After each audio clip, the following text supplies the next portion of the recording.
All right, everybody, welcome back to the Build Your Legacy Insurance Edition podcast. So we're glad to have Stefani Butschle back in the studio with us today. And last time she was here, we talked about producers. We're going to flip it around and talk about internal staff a little bit more so. Are these people in your agency hourly or salary? And kind of what does that mean? What are some things there? So Stefani's back to kind of guide us. Stefani, thanks for coming back. Yeah, thanks for having me. Yeah. So let's talk about this. This is one of those that we see a lot. It's a question we get a lot. Is my account manager or is my customer service rep, whichever these agencies call them, is this position a salary position? What does salary mean? Or are they hourly? And what does that mean? There's all this exempt, non-exempt, salary, hourly. I get confused.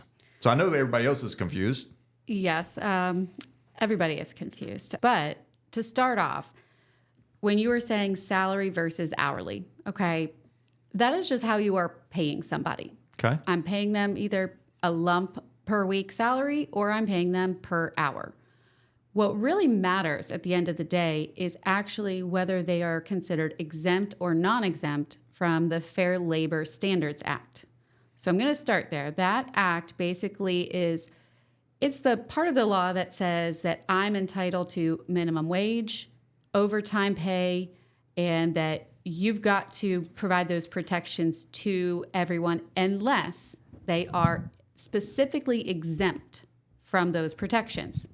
So that's really where the whole exempt, non-exempt comes into play. Okay. When you then dive into it a little bit and you say, okay, what exactly does exempt mean? That's where you get this salary hourly issue that kind of comes into play and can be a little bit murky. Okay. So non-exempt basically means that the employee is protected under the FLSA. Okay. Plain and simple. In general terms, it's what most people think of as hourly. Okay. So easy way to think of it. Non-exempt, we think of it typically as hourly. Exactly. Okay. Because at that point, why make any type of designation? You're going to be afforded, again, minimum wage. You're going to pay an hourly employee overtime. So that's generally going to be the case. Okay. Exempt is a little bit different. And it's where we get a little bit of confusion, not only of who can be exempt, but also most people think of exempt and salaried as the same thing. Okay. Yeah, I can see that. In reality, it's not the same. A person can be salaried and can be exempt or non-exempt. Okay.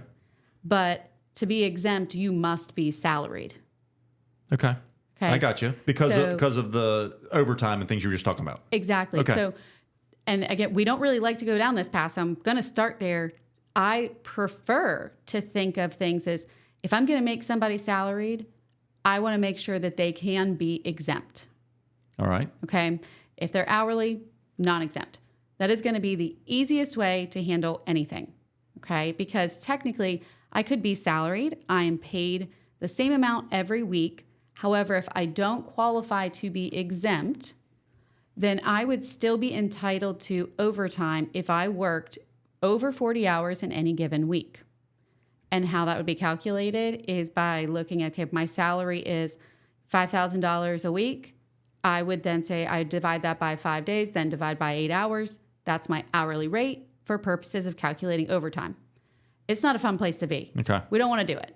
I could not give you one single benefit to doing it that way. Okay. So what we really then want to focus on... But somebody does. Obviously, if it's a category, Yes. somebody does it. So. Yes. And there are people that do it because it's just simple. Okay. They just say, you know what, I just want to pay this person a set amount. I know they're not going to be working overtime. That's really not going to come into play with this role. So it's not a concern of mine.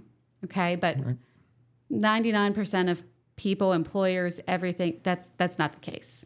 You know, so what we should then change the mindset is I want people to think, can hourly, non-exempt, if I want to pay this person a salary, what I really want people to focus on is, can they qualify to be exempt? Okay. So how do they qualify to be exempt? So to be exempt, there are two parts to the test per the IRS. Okay. So The first is your salary basis test. The second is the duties test. Okay. Where most people get hung up is on duties. I will say that first and foremost. Yeah. It's the most confusing part because here's salary. I have to be paid a salary and I have to make a certain threshold to pass that test. Right. So that's easy. It's easy. Okay. The current test is I've got to make at least $43,888 a year. If that happens, check. You're gold. So then the duties test. Let's talk about that then. So duties test, little different. Okay. There are many types of duties that you can go into, but the main categories that the IRS sees and where, again, a lot of us get in trouble are going to be these couples: executive, administrative, and professional. Okay. So if we're keeping on the theme of account managers, Yes. customer service reps, if somebody is saying on the duties test that this is where this person fits, where do you think people are trying to push an account manager? So the two main ones that I can see people using that, again, even I've seen us have this debate before at SIA Group, is the administrative and executive. Now, Okay. administrative more so. Okay. However, executive can come up. So let's talk about a small agency that maybe has one producer and maybe an office manager. Okay. Okay. The administrative test basically states that you are performing office administrative work related to management of the company, Okay.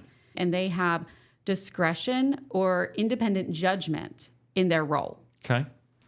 What does independent judgment mean when an account manager is servicing an existing client? Because that's where most of these agencies' employees fall. Right.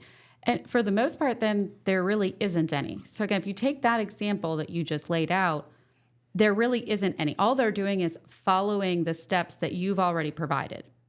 When you're looking for discretion and independent judgment, it means that they are able to change that process or path. They are able to dictate how others are going to do their tasks and duties.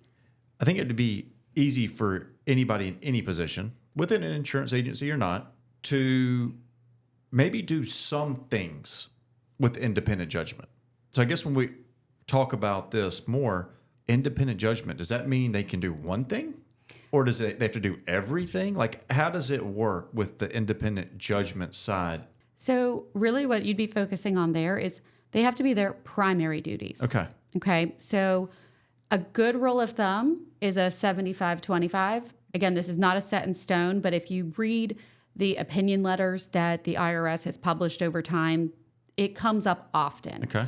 That if I'm not in that type of a role at least 75% of my time, then very likely you don't actually have discretion or judgment. You simply have the ability to maybe pivot because somebody's not present or something of that nature, but you're not actually making any of this judgment yourself. Okay.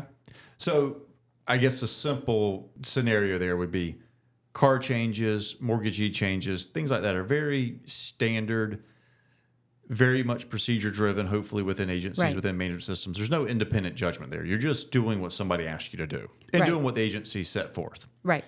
Now, I'm going to flip on you a little bit. Now it's a prospect calling in to the account manager or customer service rep, because a lot of agencies have them write this business as well. John Doe calls in and says, hey, I need an auto quote. Right. And now it's her responsibility or his responsibility to go get that auto quote, maybe with 5 companies, maybe with 1 company. Does that have independent judgment in there? Now, this is obviously just going to be a bit my opinion, Okay. but I'm going to say I still don't think that's sufficient because you are still going to follow the steps that were provided to you by the employer manager, whoever that is. Now, if there aren't any, I mean, I think you have a different argument there. If this is somebody who they are just given the desk and they say, yep, when somebody calls in, go to whatever companies you want, follow your own process for getting these bound, that might be a different story. Okay. But I don't run into that as much is where I'm going with that. I don't see that. Okay. Generally, at least in our agency, that's definitely not the case. They know these are the steps to follow. Okay. So again, it goes back to an agency by agency or a owner by owner decision that they need to make of, are they giving this employee discretion or independent judgment? And what your recommendation is 75% of the time. Right. And if they're not, then they need to be what we would call an hourly person. Right. Or non-exempt. Exactly. Okay. The executive side, just really quickly, you brought up the executive side, so I'm going to circle back to that. On the executive side, they have to manage something. Is there a number they have to manage or a percentage of time, like the 75? What's your... Yes. So very similarly, the primary duty is in the management of either the company, a division, a department, and you have either the authority to hire and fire, or your suggestions, recommendations carry a lot of weight. Okay. They generally are looking at you have at least 2 employees. That's, again, an unwritten rule. It's not actually in the IRS guidelines, but it's in some opinion letters. Okay. So I generally focus on that. And it's probably the area that we actually have more of an issue with, and only because people assume if I have 2 employees under my management, I am now a manager. I'm now an executive.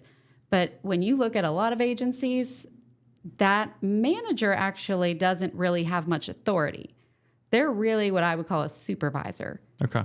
Yeah. So, yeah. And I guess it goes back to the authority to hire and fire and exactly. I guess do the reviews, give raises, things like that. Right. Okay. There are some changes coming up that I've been reading about. What are some changes that we're seeing? They say January 1. Yeah. So we actually had the first tier of this already happen. Okay. So earlier this year, there was an update in the FLSA passed that increased the salary threshold. We used to be a little under 40,000. I think it was 36,700, something of that nature. Okay. In July of this year, so July 1, that got bumped up to the 43,888 a year. As it stands right now, in January of 2025, that is going to bump to $58,656 per year. So somebody would have to make that in every category? Yes, every category. So if somebody is making under that, no matter what happens, they can't qualify to be exempt. Exactly. You have to meet both tests. Okay. Is there any penalties that can happen if an agency or an owner of a business classifies somebody wrong? Yes. So they're actually pretty significant. So the first thing is going to be very similar to our discussion previously about independent contractors being misclassified as retroactive payments that are owed. Okay. So that's going to be any overtime that could have potentially been paid out. If for some odd reason they were being paid less than minimum wage, they're also going to need to come up to that. The thing that I think is the scariest here is that you can go back for up to 3 years. Okay. Now, I can take almost any agency out there. Do you have the hourly records of what that salaried employee did for 3 years? Yeah, they don't. And that salary person, I pick on this, is probably like I run the office. I do everything. I'm here from 7 o'clock to 7 o'clock, Monday through Friday and sometimes on the weekend. Exactly. So when you start thinking about how this works, you have the burden to show that whatever the employee submitted was inaccurate. So if I come in with a spreadsheet of these are all the hours I worked over the past 3 years, if you don't have anything to refute that, you are now going to be paying retroactive pay as well as overtime for that whole 3-year window. Even to take it a step further, you've got 2 different penalties that can come about from both the civil and criminal aspects. So on the civil side, if the violation was willful, essentially you knew that what you were doing was wrong, you're going to see a penalty of $1,000 per violation. On the criminal side, though, you can also have up to a $10,000 fine. And if there are any patterns or multiple violations, the business owner can actually be imprisoned. Hopefully, if you're listening, we've given you some things to think about. Hopefully we didn't scare you too much. We hope that everybody that's listening is doing the right thing. And so I thought it was good for you to join us today and educate us on this topic. Yeah, absolutely. All right. Okay. So look, we thank you for joining. Thank you, Stefani, for coming, and we'll see you next week. Of course. Thanks for tuning in. You can catch our Build Your Legacy Insurance Edition podcast on YouTube, Apple Podcasts, Amazon Music, Spotify, or wherever you get your podcasts. Be sure to subscribe, leave us a review, or send us over a topic recommendation at podcast@siaofnc.com. If you're interested in learning more about what we do, visit us online at www.siaofnc.com. We hope you enjoyed our newest episode. See you next week.